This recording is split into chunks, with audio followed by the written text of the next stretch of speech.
to the Olympic Hockey Show brought to you by the Purple Brain Podcast. Okay, the time has come to do our report cards for all 10 nations that could be in Milano-Cortina. And it's the last one! It's the last one, guys! We have now arrived at your 2026 gold medalists! So, as mind, we've been doing all these report cards in reverse order of the final standings. Okay. So, we obviously began all the way back with the team finish template, and we've been going up and up and up and up. And we now arrive at your gold medalists for 2026. It's been really fun, you know, trying to do these for the nations. Obviously, this is something we do on the main show with all the PHRTs, where we basically just, you know, we look at their performance of the past year, and we just have an honest critique about it. And it's been kind of good, you know, also doing that with the eliminations as well, so that's really, really good.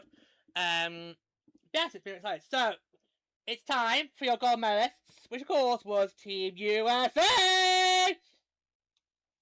Across their 7 games played, so that is their 4 group games, their quarterfinal, semi-final, and gold medal appearances, USA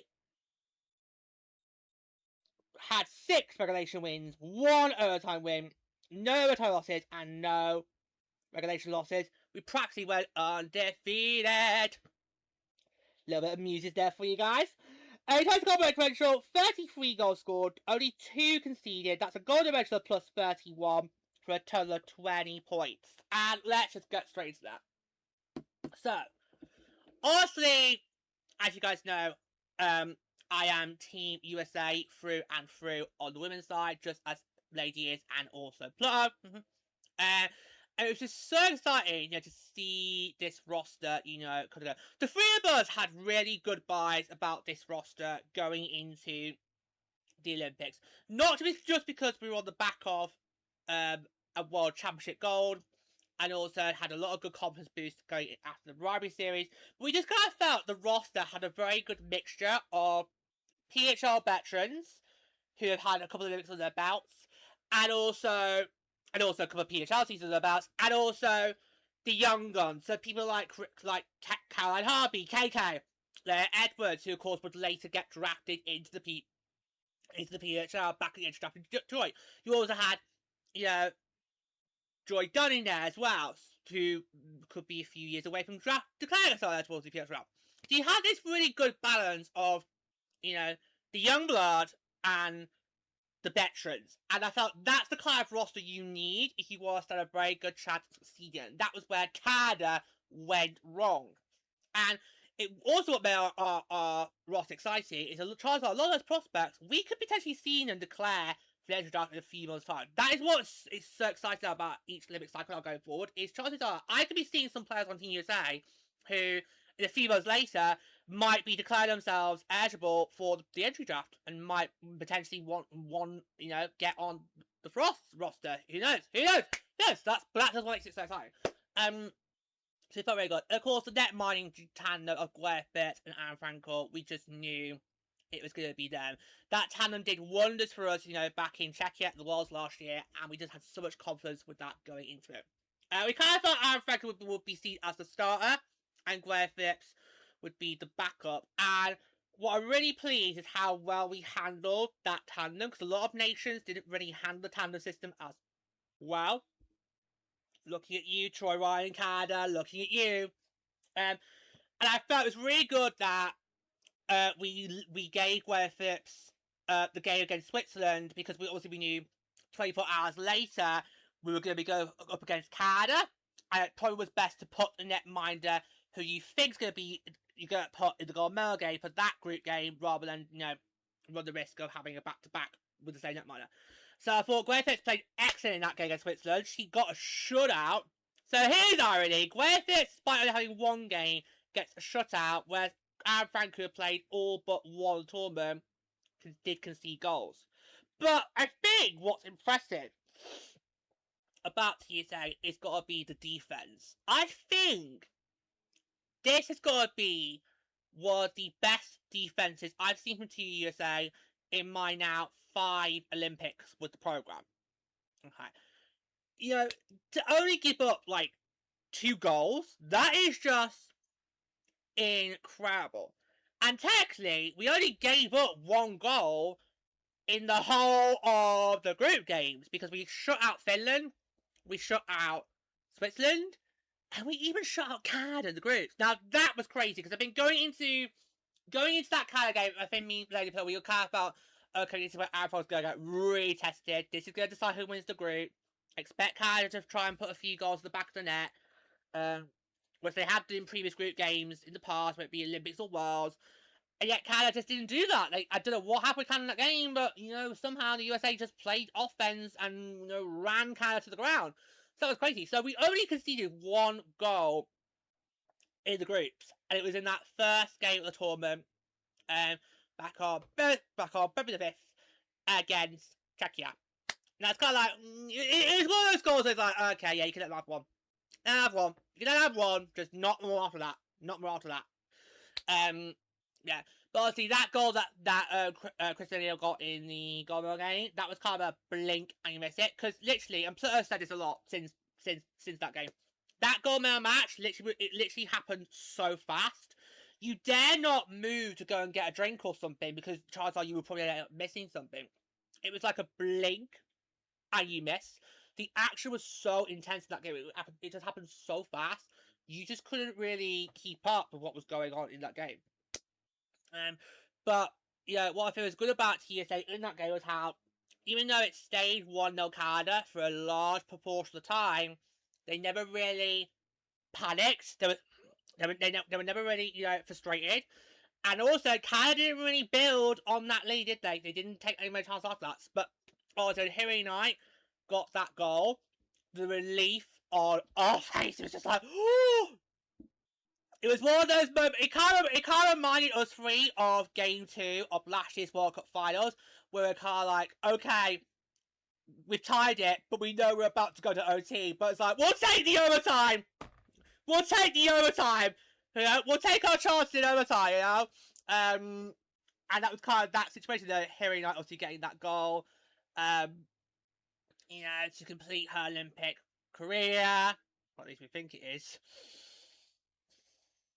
Don't play with us like that, Hillary! Don't! She's been teasing. Maybe I'll do one more. It's like, no! Stop it! No!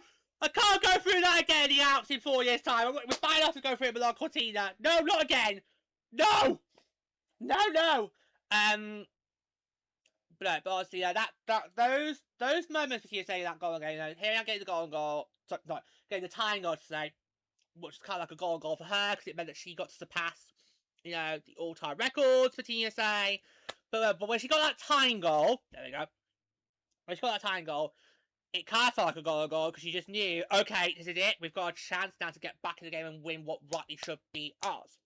Now, when Megan Keller, got that, did get the actual goal, the three of us, we were just literally just like celebrating like mad. And also wincing. Our celebrations of that goal burger is kind of a bit of a blur, because it's kind of like the one I was like, we were just celebrating, and the other time we were like, as if we were about to have a heart attack, because that was literally like a very nasty scare, because that was just so intense. But again, that game is kind of the game you want to see between USA and Canada. You don't want one side to dominate like we saw 4 years ago when in Beijing, Canada took full control of that goal game, and the USA just could not find a way to get back into it. You don't want those kind of games for the gold medal match. You want the games similar to what we had in Milano-Cortina this year, what we had in Pyeongchang 8 years ago, and dare I say, I know Lenny will crucify me for this, dare I say, what we saw 12 years ago in Sochi. Because while Sochi does still haunt me and Lenny to this day, at the end of the day, it was a thrilling game, a great advertisement for our sport, especially back in those days, we had no Pro League to go straight back to the following week. Okay? You want those kind of thrilling games when it comes to US and Canada in the Goldman match. You don't want it to be like a lopsided or a snooze fest where one side just takes ball control and the other just can't find a way to get back into it like we saw 4 years ago in Beijing. Yeah, and obviously the offense that we saw from TSA was brilliant. I loved how the spray was spread about. Because you had, obviously, TSA was largely dominated by our Mercer Frost, and rightly so. We had 6 of our players at the time represent that roster. But Seattle also had a very good contingency as well, and I felt they also got a really good share of the mix as well. You had obviously Harry Knight and Alex Carpenter, Belka, like the Lamb. Obviously Megan Kerr for Boston also did really well in the run up to the gold medal game. Then obviously Heisey got her first Olympic gold. The Steckline and Kay Paddock were also doing really well. So I kind of felt like this roster was a very much all-rounded roster. I just kind of felt going into that gold medal game, even if I was not a supporter of Team USA, I couldn't see an argument for why Team USA didn't deserve the gold. Okay? And I've said it already. If Canada won that game, no way could I have been what I've been in previous cycles when that's happened and be like, yeah, good for you. Well done, you really deserved it. No way. Because Canada in this tournament, and I said it on their report card last time, Canada had not been playing as well as they should have been, as we've seen doing previous tournaments. Okay? This was the USA's tournament. And that gold, going into that gold medal game, for me, it kind of felt this gold is ours to lose. Because we had done so well so far this season. We literally pretty much annihilated the competition. Okay? What's also interesting is how USA had not scored less than 5 goals in any of the games in this tournament. So the offense was there, the prowess was there. I felt like I literally just wanted to just charge it out, like, give me that key, bitch! It's like, give me that medal, bitch! Okay, because I just felt like this was ours to lose. We should be winning that, having that medal round next. That gold should be ours. So, yeah. It was such a good luck in that gold medal game when Canada got the lead. It was like, oh my god. Because, like, would Canada have to commit that robbery? No. But what I loved how the team stay calm, stay cool, stay collective. And rightly so has that gold. Runner next. What will be interesting, of course, we won't be able to tell until we get to the Alps in 4 years' time. It's interesting to see if the USA can find a way to make it back-to-back titles. Because if you look at the records, you'll notice that Canada has found ways to win back-to-back Olympic medals in gold. Because obviously, they won gold from 2002 all the way up to 2014. So 2002, 2006, 2010, and 2014. That's 4 Olympic cycles in a row where Canada had won the gold medal. And obviously 2018, we then of course won our first gold since 1998. And then we all kind of thought, okay, that moment starts the sign of, okay, now it's now our turn to win consecutive goals. But of course, Beijing 4 years ago, that did not turn out to be the case.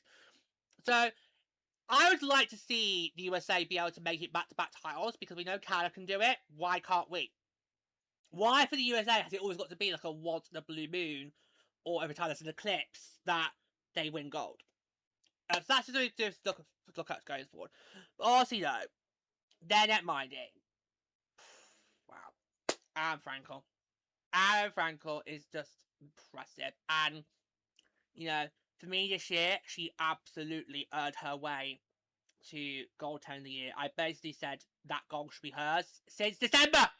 So basically, since we had episode 3 of the main show this year, I've been saying that gong, it needs to be Frankel's, and I was proven right. In fact, if on the main show, if you've watched the award show episode, you will be able to see my full-blown reaction when obviously I had to read out who won gold 10 of the year. So go and watch them just for that alone, because it was just like, I knew it, I called it on the show. It's a bold claim to sell on the show, but I called it, and I stuck with it all the way up to the award season, and I was proven right. I've had 16 years of being bold with this game now, guys. I know what I'm talking about when it comes to women's hockey, okay? I know what I'm talking about. So, and Plur also interrupted Milano-Cortina. Plur also was saying, he kind of felt if Aaron Frankel plays the way she's been playing for Boston so far, at the time, then that goal is going to be ours for sure. So, yeah, so we all had just so much confidence in Aaron Frankel as a net miner, and the fact that she managed to, after that Sheffield game, so that was the first game tournament, after that, the way she managed to then just, like, make save after save, get shut out, it was, like, just incredible. Even when we went up against Sweden, who, of course, had been unstoppable in fact, unperishable in their group, like how we've been unperishable in our group. Okay, you'd have thought maybe Sweden would have got maybe one past Anne Frankel, but the fact they didn't, and she was able to keep the shot streak alive, was just insane. It's just incredible to watch. So she's an absolute star of the game right now for our league and just hockey hall. So it was just incredible. She had an amazing Olympic tournament this year, and she was a huge part of the ensemble. Part of the reason why TSA was able to win that gold medal. And I really hope that she's got more Olympics to come, because I think she's just going to be absolutely incredible netminder. Honestly, she does absolute wonders for the fleet in the regular season. We just need to get over the line and a World Cup, don't we? Yes, we do. Yes, we do. Yes, we do. Yeah, but I found her netminder there. I mean, I know probably a lot of people will look at that thing. Okay, why was she not named top goaltender? And I'm like, yeah, I see the point, but at the same time, because of who was named top netminder, he was like, okay, yeah.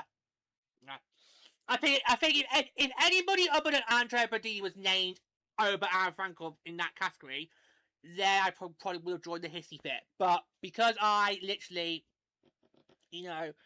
was left absolutely spellbound by Andrea Brady's performance for Team Switzerland, and I can't wait to see what she's going to do for Peter Detroit next year. I thought, yeah, it's a fine. It's fine. It's fine. Frankel was going to get her flowers later in the year, okay? She's going to get her flowers later, Canada. Let Brandy have this moment, because she knows when she joins the league in November, she's got a very, very tough job in her hands to try and match with the likes of Frankel, Desbian, Rooney, and Phillips. Okay?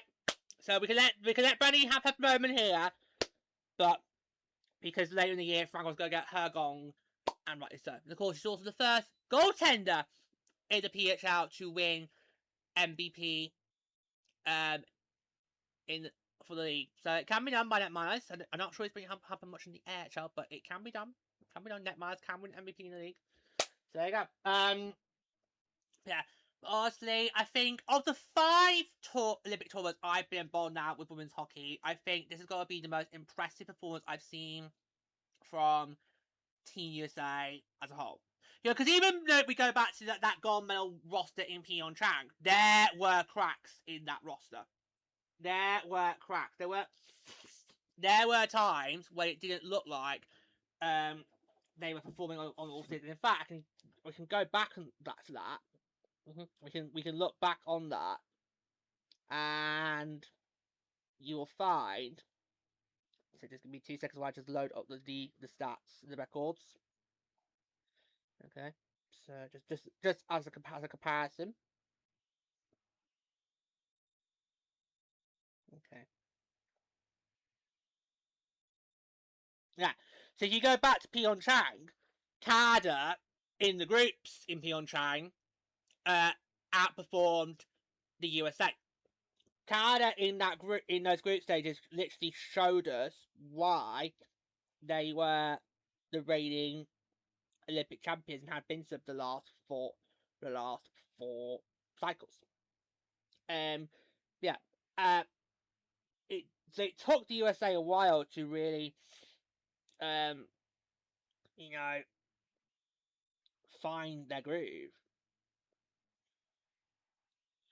Especially how you look back at the group games. They actually were quite close, actually. They actually were really, really close. Apart from the RSC game. But it's RSC. Kill them. Kill them. And no, I'm not joking. I do mean that. And then when you look into the knockouts, it then got even more interesting.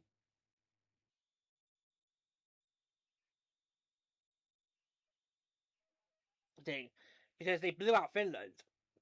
They blew Finland out of the water 5-0, and that was a huge confidence builder going into that. But I just remember that. I just remember going into that gold medal game and thinking, I'm not sure how to feel, because I felt Canada of the two were better. So I don't think we can blame medal ceremony gate from happening because Canada really was the better of the two in that tournament. But at the end of the day, who won the match? Who got the medal around their neck? There you go. There you go. Sometimes in international tournaments, sometimes you look back and think this team was a better team, but they end up losing the game as a whole. So, but yeah. But no, so I kind of feel of the 5 Olympics I've been involved with, this was probably the best I've seen from Team USA. And do I think it's going to get any better? Probably not. Probably not. But we'll always have the memories of Milano-Cortina to look back on. And I hope that this can be the blueprint for how we can be a successful nation going forward. Because I would love the USA. This can kind of be like my final notes. I would love the USA to be like what Canada was back at the turn of the millennium. So you win gold after gold after gold after gold. Okay. And we all remember 2014, we all thought that was going to be it. This is going to be it. This is going to be the year we're going to do it. We got very close, and also, we threw it away. But I would like to be like Canada. I would like to know how it feels to have had consecutive Olympic golds under your belt. Because the USA's only managed to do it in, once the blue moon. 98, 2018, and now most recently 2026. So the gaps are quite there in the USA's gold medal hold when it comes to the Olympics, whereas Canada, it was like consecutive. Although they're a bit of a string, aren't they? Silver, gold, silver. We will make sure to break that trend in 2030 in the Alps. In the Alps. But I know this team can do it. I know this team can be capable of doing it. They can easily make a consecutive back-to-back golds if they put the mouse to it. I know this can do it. I'm convinced this team can do it. So, it just needs to be all about how it all comes together and all. And I just feel like, I would love this team to basically now just go on a run and, get consecutive gold medals. Especially, of course, there'll be a home games on the horizon. Because obviously, after the Alps, it's full steam ahead to Salt Lake City. And by that point, we will have had a full decade of PHL hockey under our belts. It's the home games. Canada did it in 2010. So, why couldn't it be you in 2034? So these next few Olympic cycles, what I want to see is and I know it'll be tricky, because Canada's not going to want to go quietly, easily into that good night. But what I want to see in these next few Olympic cycles, I want to see the USA just take full control, cement their dominance, and get a consecutive gold on their belts. That's what I want to see from the USA going forward. Because this was an outstanding tournament when I look at it. Let's build on that. And let's build on that and go further than we've ever gone there before. Okay, that is going to conclude this report card for Team USA and the report card as a whole. That's we've done all 10 nations. Honestly, in terms of additional thoughts, I don't know what more I can say for Team USA, because literally I was just so proud of that team. I will look back on the 2026 Team USA roster with just so much pride. Because literally all of them just came together and worked like a well-oiled machine, and they were just literally unstoppable. Nobody got close to putting a dent or a scratch on the Americans, and that is what I want to see in future Olympic cycles to come. Okay, so that's going to be all. Until next time, take care.